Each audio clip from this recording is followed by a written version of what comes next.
नमस्कार, बीएसटीवी देख रहे हैं आप और मैं हूं आपके साथ रोहित झा। छत्तीसगढ़ की राजनीति में आरोपों का स्तर लगातार नीचे जा रहा है।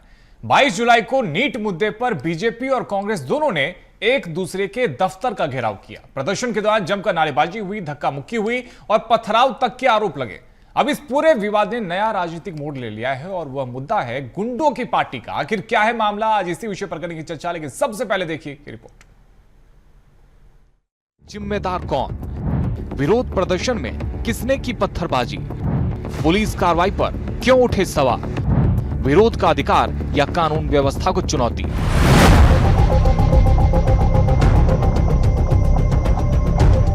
तारीख 22 जुलाई। राजधानी रायपुर में पहले बीजेपी ने कांग्रेस मुख्यालय राजीव भवन का घेराव किया तो जवाब में कांग्रेस ने भी बीजेपी कार्यालय की ओर कूच किया। दोनों ओर से जमकर नारे लगे, कार्यकर्ता आमने सामने आ गए, पुलिस को मोर्चा संभालना पड़ा। यहां तक कि आरोप पथराव और धक्का मुक्की के भी लगे। पुलिस की ओर से भीड़ को नियंत्रित करने के लिए वाटर कैनन चलाए गए, आंसू गैस के गोले भी दागे गए, जिससे विरोध प्रदर्शन और भड़क गया। लेकिन सवाल यह है कि क्या लोकतांत्रिक विरोध अब सड़क की ताकत के भरोसे होने लगा है? घटनाक्रम के बाद जुबानी जंग और तेज हो गई। पूर्व मंत्री अमरजीत भगत ने बीजेपी को गुंडों की पार्टी बताते हुए कहा कि बीजेपी के कार्यकर्ताओं ने कांग्रेसियों के साथ मारपीट की और उन्होंने आरोप लगाया कि सत्ता के संरक्षण में विपक्ष की आवाज दबाने की कोशिश की जा रही है।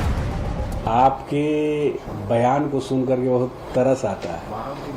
वहाँ बिना सरकार की अनुमति के इस प्रकार का कुछ नहीं होता है। जो गुंडे पंडे आपने बुलाए थे, जो सिविल ड्रेस में दिख रहे हैं, दाढ़ी बढ़े हुए, लाठी लिए हुए, वो गुंडे पंडे आपके लाए हुए थे। पत्थर और बाकी जो शांति व्यवस्था भंग करने की जो सामग्री थी आपके द्वारा लाए गए थे। इसलिए इस तरह की बात ना करें, ज्यादा अच्छा। कांग्रेस के आरोपों को बीजेपी ने पूरी तरह खारिज कर दिया। डिप्टी सीएम अरुण साव ने पलटवार करते हुए कहा, गुंडागर्दी कांग्रेस की पहचान रही है और पूरी दुनिया जानती है कांग्रेस किस तरह की राजनीति करती है। इनके पदाधिकारियों ने क्या क्या किया है, आज भी कौन अपराधों के पीछे छुपा होता है। आज राज्य में जितनी बड़ी अपराधें हुई है, कौन मिलता है उसके पीछे। हर स्थान पर ये उस तरह के आचरण करते दिखते हैं, सड़क हो या सदन हो। ये दुर्भाग्यजनक है।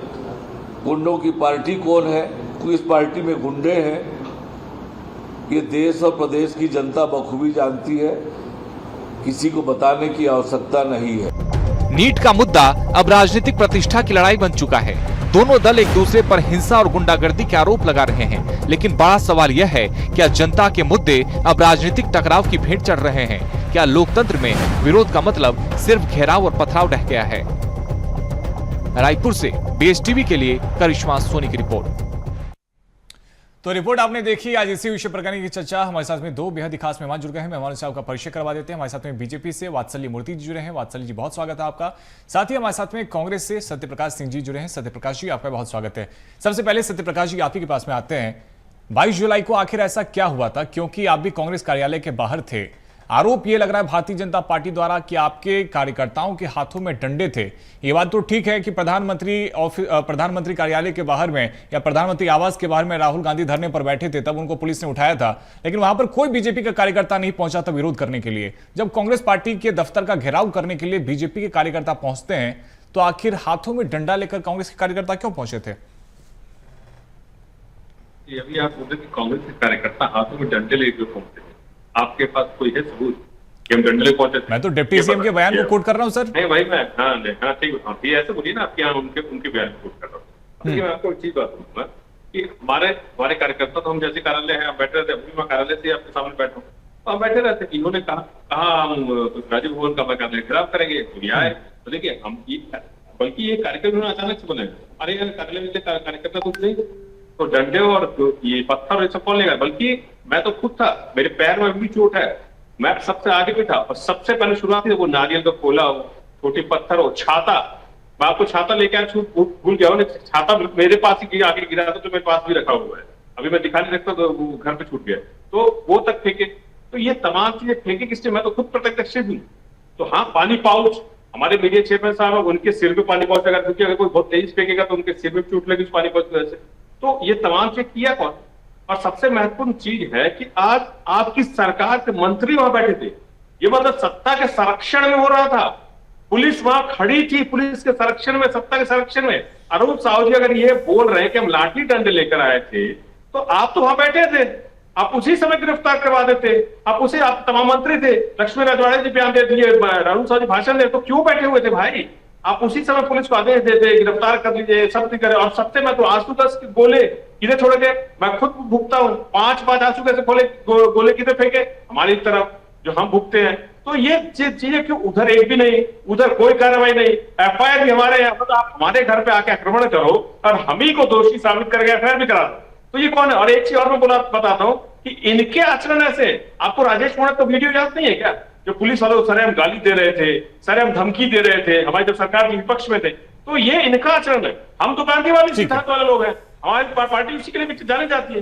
ठीक है, वात्सल्य मूर्ति जी के पास में चलते हैं। वात्सल्य मूर्ति जी, जब आप सरकार में होते हैं तो आपकी जिम्मेदारी बढ़ जाती है, फिर क्यों भारतीय जनता पार्टी के ऊपर में आरोप ये लग रहे हैं कि जब आप गए थे तो आपकी तरफ से भी पत्थरबाजी की गई है? इस तरह के आरोप भी कांग्रेस कार्यकर्ताओं द्वारा लगाए जा रहे हैं। नमस्कार। देखिए रोहित जी, पिछले 2.5 सालों में 2 बार कांग्रेस के कार्यकर्ता भी बीजेपी कार्यालय आए हैं, और जब कांग्रेस के कार्यकर्ता बीजेपी कार्यालय आए तब हमारा आचरण कैसा था मैं आपको बताता हूं। जब पहली बार 2.5 का महीना था, गर्मी का महीना था, मैंने खुद नींबू पानी बांटा था। ये पहले बार की बात आप बता रहा हूं। कोई बवाल नहीं हुआ, कोई बवाल नहीं हुआ, कोई लाठी, कोई ईंटा, कोई पत्थर, कुछ भी नहीं हुआ। पुलिस को आंसू गैस नहीं छोड़ने पड़े, कुछ भी। और जब दूसरी बार आए थे तो हम लोगों ने शांति से अपना गेट बंद कर लिया। भाजपा के कार्यकर्ता अंदर बैठे हुए थे, कांग्रेस के कार्यकर्ताओं ने बहुत अच्छे तरीके से धरना प्रदर्शन दिया, नारेबाजी की और चले गए। क्या कल के दिन ये नहीं हो सकता था? क्या सत्यप्रकाश जी कह रहे हैं वीडियो दिखाइए, डंडा हमारे हाथ में था, पूरे इंटरनेट में वीडियो चल रहा है। कांग्रेस कार्यालय के सामने जो कार्यकर्ता थे, वहां पर एक ट्रैक्टर खड़ी थी, रोहित जी, सामने में न्यू दिल्ली सीट के छत से वीडियो लिया गया है, वहां ट्रैक्टर खड़ी थी, उस ट्रैक्टर में पत्थर थे, कांग्रेस के कार्यकर्ताओं के हाथ में डंडे थे। हमारा धरना प्रदर्शन था, शांतिपूर्वक था, हमने बताया वो जो ट्रैक्टर था वहां पर वो जो पत्थर रखे गए थे, क्या वो भी सुनियोजित साजिश का हिस्सा था? क्या कांग्रेस पार्टी द्वारा रखा गया था? रोहित जी, मैं ये जांच का विषय है, मगर वो ट्रैक्टर तो कांग्रेस कार्यालय के गेट के सामने रखा था। लेकिन वात्सल्य जी, सरकार में अभी आप हैं, यदि वहां पर ट्रैक्टर रखा हुआ था, उसमें पत्थर थे, तो ये तो फिर इंटेलिजेंस फेलियर का मामला है ना सर? देखिए, ये जांच का विषय है। ये वहां पे बहुत सारी गाड़ियां थी, हर गाड़ियों में हो सकता है कुछ ना कुछ रखा था। फिर आप कहेंगे कांग्रेस कार्यकर्ताओं के सामने हाथों में डंडा कैसे आया, ये इंटेलिजेंस फेलियर। भाई, कांग्रेस का कार्यालय है वो, उस कार्यालय के अंदर क्या क्या होगा? कल को अगर इंटेलिजेंस अंदर छानबीन करने जाए तो कांग्रेस कहेगी लोकतंत्र खतरे में है। तो देखिए, इस तरीके से नहीं होता। निश्चित तौर पर इस विषय में भी एफआईआर हुई है, जांच होगी, छानबीन होगी। मैं यहां पर ये कह रहा हूं, हमारा आचरण जी, यदि कांग्रेस पार्टी इस तरह से हिंसक प्रदर्शन करने वाली थी या हिंसक तरीके से जवाब देने वाली है, आप कह रहे हैं कि उनके हाथों में लाठी डंडे थे, चलिए मान लेते हैं कि कांग्रेस कार्यालय के भीतर में रखे गए हो या फिर किसी कार में छिपा कर रखे गए हो, लेकिन यदि ट्रैक्टर रखा गया है, पत्थर वहां पर सजा करके रखा गया और ये सब सड़कों पर है, खुले में रखा हुआ है, क्या तब भी पुलिस को इसके बारे में कोई जानकारी नहीं सामने आ पाई? पुलिस को इसके बारे में कुछ पता नहीं चल पाया और इतना सब हो गया? रोहित जी, आपने कांग्रेस कार्यालय देखा है कितना बड़ा है? आपने देखा उनकी पार्किंग, उनका कार्यालय, नया कार्यालय कितना बड़ा है? वहां पे ट्रैक्टर में, ट्रकों में, गाड़ियों में, बाइकों में क्या क्या हो सकता है? देखिए, ये सारी चीजें जांच का विषय है। मैं आपको वो बता रहा हूं जो वीडियो में आया है। वीडियो में कांग्रेस कार्यकर्ताओं के सामने में हाथों में डंडे भी दिखे हैं, ट्रैक्टर में पत्थर भी दिखे हैं, और पहले पत्थर वहीं से चलाए गए, उसके बाद यहां से भीड़ आक्रोशित हुई।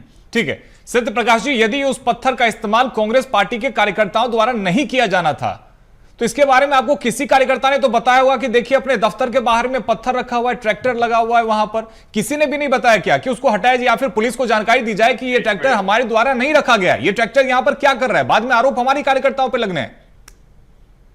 रोहित जी, मेरे को देखिए वात्सल्य जी की बात से हंसी भी आ रही है और मुझे दया भी आ रही है। वो ट्रैक्टर की बात जो कर रहे हैं बहुत अच्छी बात है कि दिल्ली स्पीड के छत से वीडियो बनाया गया। ऐसा वो ट्रैक्टर खड़ा था, बोल रहा हूँ, पुलिस वाले खुद आए थे, पुलिस वाले उसी में आए थे। नगर निगम का ट्रैक्टर उस पर लिखा हुआ नगर पालिका निगम रायपुर। आप जो थोड़ा वीडियो को जूम करेंगे तो आपको दिखेगा ट्रैक्टर पर लिखा हुआ नगर पालिका निगम रायपुर।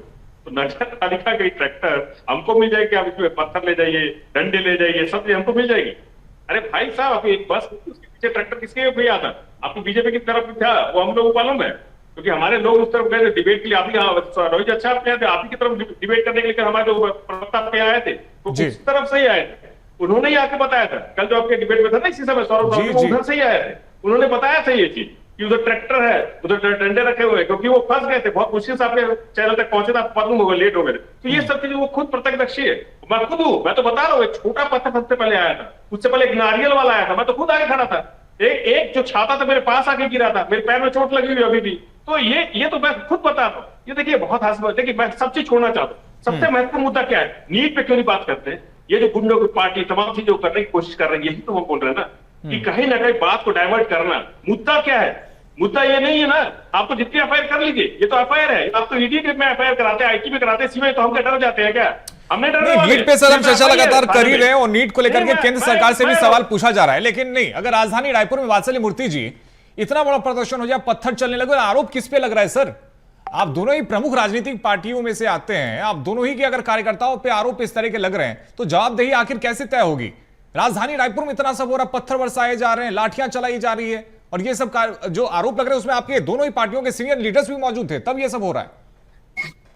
देखिए रोहित जी, सबसे पहले बताइए, पुलिस विभाग को, पुलिस वालों को 2 बार खुद प्रदेश के जो सबसे बड़े नेता है भूपेश बघेल, उन्होंने खुली धमकी दी कि 2029 में हमारी सरकार आने दो, एक एक को देख लिया जाएगा, और ये हमें गुंडों की पार्टी कह रहे हैं। ये भाषा किसकी होती है? आप भाजपा के किसी एक नेता का नाम बता दीजिए, वीडियो दिखा दीजिए कि हम पुलिस वालों को, हम भी तो विपक्ष में रहे ना 5 साल, हमारा आचरण कैसा था।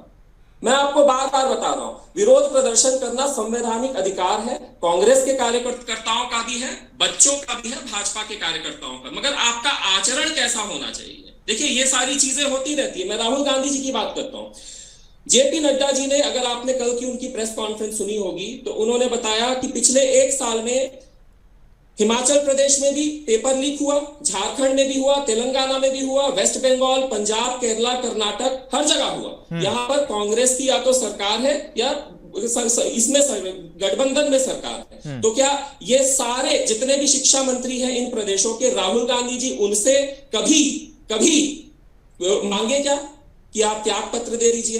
तो ये इनका दोहरा चरित्र है। सर राजस्थान में तो कई बार पेपर लीक हो गया जिसको लेकर के सवाल उठते रहा। 2011 में भी एम्स पीजी का पेपर भी लीक हो गया था, सवाल तब भी उठे थे। रोहित जी मैं कह रहा हूं ना, 1000 सवाल उठने चाहिए, अकाउंटेबिलिटी सेट होनी चाहिए, बच्चों के लिए हम जिम्मेदार हैं। अगर आपने 22 जून 2026 का धर्मेंद्र प्रधान जी का प्रेस कॉन्फ्रेंस देखा होगा, उन्होंने बकायदा अकाउंटेबिलिटी ली है। उन्होंने कहा है कि मैं अगर मंत्री हूं, मेरे कार्यकाल में पेपर लीक हुआ है, बच्चों की आत्महत्या हुई है, तो जिम्मेदारी हमारी ही है और हम ही वात्सल्य मूर्ति जी, आज सुबह मैं सोशल मीडिया स्क्रॉल कर रहा था, फिर मुझे एक्स पे प्रधानमंत्री नरेंद्र मोदी का एक पोस्ट दिखा। मुझे लगा कि जब वो नीट पीजी को मेंशन कर रहे थे तो मुझे लगा शायद से धर्मेंद्र प्रधान के इस्तीफे की बात लिखी हो, लेकिन उन्होंने कहा था कि इस पूरे मामले की जांच की जाएगी, किसी भी दोषियों को बख्शा नहीं जाएगा। आपको नहीं लगता ये बताने के लिए आप बहुत देर कर चुके हैं? देखिए, तो नहीं, बताने के लिए देर कर चुके हैं। मतलब प्रधानमंत्री इतना सब हो जाए, इतना प्रोटेस्ट हो जाए, उसके बाद में आप पोस्ट कर रहे हैं। नहीं रोहित जी, ये चीजें गलत है। देखिए भारत के इतिहास में आज से पहले हजारों पेपर लीक हुए होंगे, मगर ना कभी एसआईटी गठित हुई, ना कभी सीबीआई को जांच सौंपी गई, ना किसी मंत्री या नेता ने रेजिग्नेशन दिया, ना कभी जो पेपर जांच की एजेंसी है उसके सर्वोच्च अधिकारी को सैक किया गया। ये सब कुछ भी नहीं हुआ, ये आज हुआ है। पहली बार पेपर लीक में एक कानून बना है कि आज अगर आप पेपर लीक करते हैं तो ये एक संगठित अपराध की श्रेणी में आएगा। 1 करोड़ का दंड, 10 साल की सजा। ये भारत के इतिहास में पहली बार हुआ है, अभी हुआ है। सत्य प्रकाश जी, प्रधानमंत्री भी आश्वासन दे रहे हैं और वो ये कह रहे हैं कि किसी भी दोषी को बख्शा नहीं जाएगा। सदन में आप लोग चर्चा चाहते थे, सरकार ने चर्चा को लेकर भी कह दिया कि आप चर्चा करना चाहते हैं, खुले मन से आइए, चर्चा कीजिए, लेकिन फिर भी केवल इस जिद पे अड़े रहना कि अरे नहीं पहले शिक्षा मंत्री का इस्तीफा लीजिए उसके बाद ही बात हो पाएगी, ये बच्चों वाली जिद क्यों? रोहित जी, मेरे को थोड़ा सा समय दीजिएगा, मैं थोड़ा 2-3 मुद्दे हैं जिस पे बोलना चाहूंगा, बहुत महत्वपूर्ण है और ये जनता तक जाना है। पहली बात तो मैं इनके स्पष्ट कर दूं, बोला कोई वीडियो है, तो मैं अभी जैसे मैंने बात राजभवन जी का वीडियो यहाँ है मेरे पास, मगर अभी आप आवाज नहीं जाएगी से मैं नहीं चला सकता, मगर राजभवन जी का है। तो विपक्ष को तो किस तरह से गाली दिए थे इन्होंने पुलिस वाले को, सबके सामने बीप बीप लगा हुआ है। तो ये वीडियो है, इससे मत बोलिए अपने आचरण की बात। अब एक चीज मैं अपनी बात कर रहा हूँ हमारी सरकार की। ठीक है, हमारी सरकार से अकाउंटेबिलिटी क्या होती थी, चाहे वो पवन बंसल हो, चाहे शशि थरूर हो, नटवर सिंह हो, चाहे वो विलास देशमुख हो, चाहे वो आर पाटिल हो, चाहे वो अशोक चौहान हो, अगर कोई भी आरोप लगते तो इस्तीफा वो खुद देते थे। अकाउंटेबिलिटी इसको बोला जाता है, अकाउंटेबिलिटी इसको नहीं बोलते हैं। रोहित जी, आपको मालूम है अभी जो दोनों भाई पकड़ाए हैं, जो दिनेश बिवाल और मांगीलाल बिवाल, उनको राजस्थान का अभी के जो शिक्षा मंत्री है, जो शिक्षा मंत्री, उन्होंने 2026 में जो आरोपी उनको बधाई दी जन्मदिन की। ये है क्या, ये जांच कराएंगे? जो आरोपियों को उनके जन्मदिन पे बधाई देते वो जांच करा देंगे? बता दीजिए अब। और मैं बताता हूं, 2024 में नीट का पेपर लीक हुआ था ना, जो संजीव मुखिया कहां है वो आज? बाहर घूम रहा है बेल पे। क्यों घूम रहा है? क्योंकि सीबीआई ने चार्जशीट ही दाखिल नहीं की, मतलब वो बाहर घूम रहा है। 2025 जो अभी जो आरोपी है, उनके परिवार के लोग 2025 में एम्स और तमाम दूसरे मेडिकल कॉलेज में एडमिशन ले लेते, वो भी संदेह के घेरे में। तो ये कहां से जांच कराएंगे बताइए?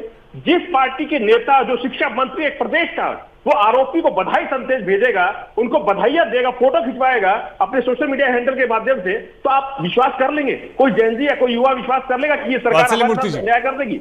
ये महत्वपूर्ण मुद्दा, यही मैं बोलना चाह रहा हूं। तो अकाउंटेबिलिटी की बात ये ना करें, क्योंकि राजनाथ सिंह ने सबसे पहले यही बोला था जब सरकार बनी इनकी, कि ये यूपीए सरकार नहीं है कि जहां इस्तीफे होते हैं, ये एनडीए सरकार है। हम एक आदमी को बचाने के लिए पूरी सरकार आगे कर देंगे, मगर युवाओं का हम न्याय नहीं वात्सल्य मूर्ति जी जवाब दीजिए। वो कह रहे हैं कि अगर इतने सारे आरोप लगे हैं और आरोपों के घेरे में शिक्षा मंत्री भी हैं, फिर क्यों नहीं इस्तीफा हो पा रहा उनका? देखिए, ठीक है, मैं जवाब देता हूं, मेरे सवाल में ही जवाब होगा। 2004 से 2014 के बीच में देश में 80,000 बच्चों ने आत्महत्याएं की। 80,000 बच्चों ने। कांग्रेस की सरकार थी। सिर्फ पिछले 1 साल का आंकड़ा आपको मैंने बताया, हिमाचल प्रदेश, तेलंगाना, केरला, यहां पर कांग्रेस की एक तरफा सरकार है, यहां पर पेपर लीक हुआ। क्या इनके शिक्षा मंत्री ने रेजिग्नेशन दे दिया? क्या राहुल गांधी जी उनका रेजिग्नेशन मांगेंगे? ये इनका दोहरा चरित्र है। देखिए, हमने इनके शिक्षा मंत्री का रेजिग्नेशन नहीं मांगा। हमने क्या किया? हमारे शिक्षा मंत्री ने अकाउंटेबिलिटी ली और सिस्टम सुधार किया। भारत के इतिहास में ये कह रहे थे ना कि सारे जितने भी लोग पेपर लीक में इन्वॉल्व थे वो आज बड़े बड़े पदों में हैं। वो कांग्रेस के समय की बात थी। आज हमारे समय में नीट पेपर लीक में हमने 1 महीने के अंदर रीनीट करवाया और पूरी पारदर्शिता के साथ करवाया। कोई गलत आदमी आज ऐसा नहीं है कि वो नीट पेपर लीक में क्लियर हो गया है, वो तो कांग्रेस के समय होता था। आज तक आपने इनसे पूछिए, क्यों कभी आपने सीबीआई जांच नहीं करवाई? आज तक, भारत की आजादी से आज तक आपके कितने शिक्षा मंत्रियों ने रेजिग्नेशन दे दिया? भाई सीधा सा सवाल है, राहुल गांधी क्या केरला के एजुकेशन मिनिस्टर को सैक करेंगे क्या? ठीक है, सत्यप्रकाश जी। तेलंगाना के एजुकेशन रोहित जी, एक मिनट, अभी मैं एक बोलना चाहूंगा। अभी इन्होंने बोला बड़े पद, एनटीए के जो 2024 के चेयरमैन थे, सुबोध सिंह कहां है? वो पूछिए इनसे, वही प्रदेश में बैठे हुए ना। मैं तो जवाब दे रहा हूँ ना, उनके पास। सुन लीजिए बात, सुन लीजिए। एनटीए 2024 जो चेयरमैन थे वो कहां है अभी? कौन से उसके पद पे? आप छत्तीसगढ़ में बैठे हुए ना। कौन है मुख्य सचिव? किसने उनको पदोन्नति दी है? जो खुद एनटीए के चेयरमैन था जब पेपर लीक हुआ 2024 का, संजीव मुखिया क्यों बाहर है? और हमारी बात कर रहे हैं इस्तीफा। अरे हम जांच करते, कम से कम हमारे शिक्षा मंत्री आरोपी को बधाई संदेश तो नहीं भेजते? आपके राजस्थान के मदद दिलावर तो बधाई संदेश भेजते हैं आरोपियों को कि जन्मदिन की बधाई हो, मेरा छोटा भाई है। वो उस तरह से शिक्षा मंत्री हमारा बधाई तो नहीं देता है। हमारे अगर राज्य में या हमारे सरकारों में अगर होता है तो कार्रवाई होती है, कोई शिक्षा मंत्री से नहीं देता है। इस्तीफे होते हैं, अकाउंटेबिलिटी तय होती है। आपकी तरफ से कोई सरकार बचाने नहीं आती है, इसलिए मैं बोलना चाह रहा हूँ। कोई हमारा अगर हमारा कोई बड़ा नेता बचाने आता है तो बता दीजिए आप। कोई बड़ा नेता ये बोलता हो इस्तीफा नहीं देगा, बता दीजिए आप। कोई बड़ा नेता ये बोलता हो यूपीए की सरकार नहीं है, एनडीए की सरकार इस्तीफे देगा तो बता दीजिए। इसलिए बोल रहा हूँ, अकाउंटेबिलिटी नहीं है। ये कहीं ना कहीं बच्चों का भविष्य के साथ खेल रहे हैं, उनको कहीं ना कहीं अंधेरे में डाल रहे हैं। एक व्यक्ति को बचाने के लिए, मात्र एक व्यक्ति को बचाने के लिए ये पूरी सरकार उसमें डूबी हुई है, युवाओं को अंदर किनार करते हुए। सीधा सवाल है, एनडीए पे कार्रवाई क्यों नहीं? धर्मेंद्र प्रधान का इस्तीफा क्यों नहीं? यही है। संजीव मुखिया क्यों बाहर है? बिलावल ब्रदर्स क्यों उन पे सख्त कार्रवाई नहीं हुई? शिक्षा मंत्री को बधाई संदेश भेजे तो उनको पे कार्रवाई क्यों नहीं? ये सीधा सवाल है। वात्सल्य मूर्ति जी, ये ठीक है अगर आप ये ऐसा कह भी रहे हैं कि कांग्रेस की सरकारों में, ठीक है वात्सल्य मूर्ति जी, यदि आप ऐसा कह भी रहे हैं कि कांग्रेस की सरकारों में इस्तीफा नहीं मांगा जाता है, तो एक नजीर तो आप पेश कर सकते हैं ना। क्यों नहीं भारतीय जनता पार्टी एक नजीर पेश करती है कि यदि हमारे शिक्षा मंत्री पर सवाल उठते हैं, यदि हजारों बच्चे प्रदर्शन करते हैं, जंतर मंतर पर इकट्ठा हो जाते हैं, उनमें इतना आक्रोश है, देश भर में अगर लोग इस्तीफा मांग रहे हैं, तो अभी के लिए जब तक कि जांच पूरी नहीं हो जाए शिक्षा मंत्री इस्तीफा दे रहे हैं। देखिए रोहित जी, शिक्षा मंत्री के इस्तीफा देना ज्यादा जरूरी है या सिस्टम को सुधारना ज्यादा जरूरी है? आज आप मुझे बताइए बहुत नीट बढ़िया, के बहुत बच्चों का कि क्या डिमांड है। नीट के बच्चे चाहते क्या है? नीट के बच्चे चाहते हैं कि सिस्टम में सुधार हो, दोबारा जो इस बार हुआ वो दोबारा ना हो और उनका भविष्य सुरक्षित हो। कल को हमारी सरकार नहीं, कांग्रेस की सरकार आएगी, वापस से यही होगा। कांग्रेस वालों ने तो कभी वो नहीं दिया, वापस से आप रेजिग्नेशन मांगेंगे। सिस्टम कब सुधरेगा? तो सिस्टम यहां सुधारने की जरूरत है। अगले साल से जो नीट होगा वो पूरा कंप्यूटराइज्ड होगा, पूरा ट्रांसपेरेंट वे में होगा। तो जितना भी नवाचार किया जा रहा है वो तो हमारी सरकार कर रही है। पहली बार 18 अफसरों को जेल के अंदर उनके घरों में बुलडोजर चलाया गया है जो नीट के पेपर लीक में पाए गए हैं। ये सारी कार्यवाही रोहित जी, मैं बार बार कह रहा हूं कि हमारे कार्यकाल में हुई है। आप अपने शिक्षा मंत्री के भी साथ इस तरीके की कार्यवाही कर सकते थे, अपने अफसरों के साथ भी केरला में, कर्नाटक में बुलडोजर कार्यवाही कर सकते थे, मगर क्यों नहीं की? हमने ही की ना, ठीक है, आपने तो नहीं की। ठीक है सत्य प्रकाश जी, यदि कहीं पर लूप होल था एग्जामिनेशन में, आपको लगा कि किसी तरह की गड़बड़ी बढ़ती गई है, अगर कोई आपके पास में सुझाव था तो वो सुझाव भी दिया जा सकता है, लेकिन बार बार केवल एक ही जिद पे अड़ जाना कि नहीं, जब तक शिक्षा मंत्री का इस्तीफा नहीं होगा हम इस पे बात नहीं करेंगे। तो आपके पास में यदि कोई राय है, कोई सुझाव है, तो वो भी तो सामने रखना चाहिए। नहीं, वो तो हम चर्चा मांग रहे हैं, 267 के तहत हम तो चर्चा मांग रहे हैं, तो भाग क्यों रहे हैं? अब चर्चा कीजिए, चर्चा जब होती है तो सुझाव भी उसको निकलती है। सत्यप्रकाश जी, चर्चा के लिए तो तैयार है, सदन में कीजिए चर्चा। नहीं, 267 पे नहीं कर रहे हैं। सुन लीजिए, अभी मैं एक बात बोलना चाह रहा हूँ। मैं मतलब आप तो सड़क में बैठे हैं। मैं तो देखिए, दोहरी बात मत करिए ना, सुन लीजिए, ये दोहरी बात मत सुन लीजिए करिए। एक मिनट यार, फिर एक बात। राहुल गांधी कहते हैं कुछ और, यहाँ पे उनके प्रवक्ता आकर कहते हैं कुछ और। अरे फिर भाई यार, आप बोल लीजिए या तो ठीक है, ठीक है, बात सुन लीजिए, एक बार सुन लेते हैं ठीक है सत्यप्रकाश जी, अपनी बात रखिए। मैं एक लाइन बोला, अभी आपने बोला कि आप सुझाव दे दें, यहाँ विपक्ष को बोलने नहीं दिया जा रहा, आप बोल रहे सुझाव क्यों नहीं दे रहे? यही मैं बोलना चाह रहा हूँ कि आप बात किसकी कर रहे हैं। अगर कुछ गलत हुआ तो जिस तरह से बीच में बोला धर्मेंद्र प्रधान का इस्तीफा जरूरी है क्या है, तो मेरे को बहुत दर्द भी हो रहा है। मैं खुद भी एक युवा हूँ, मेरे घर में भी है जो नीट की तैयारी कर रहे हैं, और अभी भी जो री नीट हुआ है उस पर भी सवाल खड़े हो रहे हैं। सत्यप्रकाश जी, सत्यप्रकाश जी, आपके घर में जो नीट को लेकर प्रिपरेशन कर रहे हैं, वो बच्चे क्या पढ़ाई कर रहे थे, तैयारी कर रहे थे, या जाके जंतर मंतर पर बैठ गए कि नहीं नहीं, जब तक शिक्षा मंत्री इस्तीफा नहीं देगा तब तक हम प्रदर्शन ही जारी रखेंगे? वो तो आगे बढ़े ना। अगर अच्छा उन्होंने एग्जाम दिया होगा तो सिलेक्ट भी हो गए होंगे, अब वो जाके एडमिशन लेंगे कॉलेज में। रोहित जी, वही बच्चे हैं ना जो 20 बच्चे जिन्होंने आत्महत्या भी की है, वो पढ़ाई ही कर रहे थे जो लीक की वजह से हुआ है। उनका दर्द जो जाना है, कोई मुआवजा दिया है, कोई मंत्री गया, धर्मेंद्र प्रधान का घर क्यों नहीं, बुलडोजर क्यों नहीं गया धर्मेंद्र प्रधान का? उनका यहाँ बुलडोजर भेजिए। अब इतनी पीठ सब दबा रहे, जो राजस्थान की शिक्षा में जो बधाई दे रहे थे आरोपियों को, उनको यहाँ भी बुलडोजर भेजिए, क्यों नहीं बुलडोजर भेज रहे? तो ये मत बोलिए, बहुत दर्द है, ये उनका भविष्य सुन। अभी भी जो रीनीट हुआ वो भी सवाल के घेरे में है। ठीक है, वात्सल्य जी, जवाब आता है, जो रिजल्ट आता है वो अलग आता है, तो वो भी क्लियर नहीं। सीबीएसई तो ये तमाम चीजें। ठीक है सत्यप्रकाश जी, आपने अपनी बात रख दी, अब सुन लेते हैं वात्सल्य मूर्ति जी को भी सुन लेते हैं। आप शांत कराइए, मैं बहुत शॉर्ट में जवाब दूंगा। देखिए रोहित जी, जनता ने राहुल गांधी जी को इसलिए चुना है कि वो जनता के मुद्दों को, बच्चों के मुद्दों को, किसानों के मुद्दों को सदन में उठाएंगे। हमारी सरकार बार बार कह रही है कि हम मानते हैं आपकी बात को, आप आइए सदन में, हम डिस्कस करेंगे। जितना लंबा ये वक्तव्य है सदन की, उन्होंने कहा है कि जितना लंबा डिस्कशन करना चाहते हैं हमारी सरकार इस नीट मुद्दे पर, उतना लंबा डिस्कशन करेगी। आप आइए, तो आप आ क्यों नहीं रहे हैं? पहली बात। दूसरी बात, ये 20 बच्चों की बात कर रहे हैं रोहित जी। एक बच्चा भी अगर आत्महत्या करता है ना, ये शर्म की बात है, मगर कांग्रेस कार्यकाल में 80,000 बच्चों ने आत्महत्या की थी। 80,000 बच्चों ने 10 साल में। एक बच्चा भी अगर करता है, मैं शर्मिंदा हूं, हमारी सरकार शर्मिंदा है, हम जिम्मेदारी लेते हैं। मगर इस तरीके से छिछोरी राजनीति मत करिए आप ना। आपके कार्यकाल में, आप अभी खोल लीजिए इंटरनेट, 80,000 बच्चों ने आत्महत्या की है। और इस सत्यप्रकाश की कोशिश भी तो यही होनी चाहिए ना कि पक्ष विपक्ष दोनों साथ में आए, और यदि कोई बीच का रास्ता निकाला जा सकता है, यहीं पर कोई लूप होल हुआ है तो उसे किस तरह से ठीक किया जाए, इस पर बात होनी चाहिए। लेकिन केवल अगर आप ये कह दें कि जब तक शिक्षा मंत्री इस्तीफा नहीं देंगे तब तक बात करने का कोई मतलब नहीं है, तब तक प्रदर्शन भी जारी रहेगा, अनशन भी जारी रहेगा, तो इस बात का फिर कोई मतलब नहीं निकलता ना सर। रोहित जी एक मिनट, अभी मैं देखिए, यही मैं बोल रहा हूँ, छिछोरी राजनीति कौन कर रहा है? आप इस पे भी राजनीति करना चाह रहे हैं कि आपके समय में कितने मरे थे और हमारे समय कितने मरे थे। अरे हमारे समय का जो था ना वो याद कर रहे हैं, राइट टू एजुकेशन भी हमने दिया। मैंने तो माफी मांगी थी सत्यप्रकाश जी, मैंने कहा एक बच्चा भी अगर आत्महत्या करता है हमारे लिए शर्म की बात है, हमारे लिए शर्म नहीं। आप बात गलत मत बोलिए। मैंने एक बच्चा भी अगर करता है हमारे लिए शर्म की बात है। आपने 10 का आंकड़ा गिनाया, उसके जवाब में मैंने कहा कि जो आदमी 20 का आंकड़ा गिना रहा है उन्हें 80,000 का आंकड़ा नहीं दिख रहा है क्या? ठीक है। मैंने उसका जवाब आपको सुन दिया। लीजिए एक मिनट। ठीक है, हालांकि केंद्र सरकार इस पूरे मामले में जांच करेगी। ठीक है, राइट टू एजुकेशन भी हमने दिया है, वो भी ठीक है, वात्सल्य मूर्ति जी, भी हमने दिया है, वो भी ठीक है, आप- वात्सल्य मूर्ति जी 10 सेकंड में जवाब।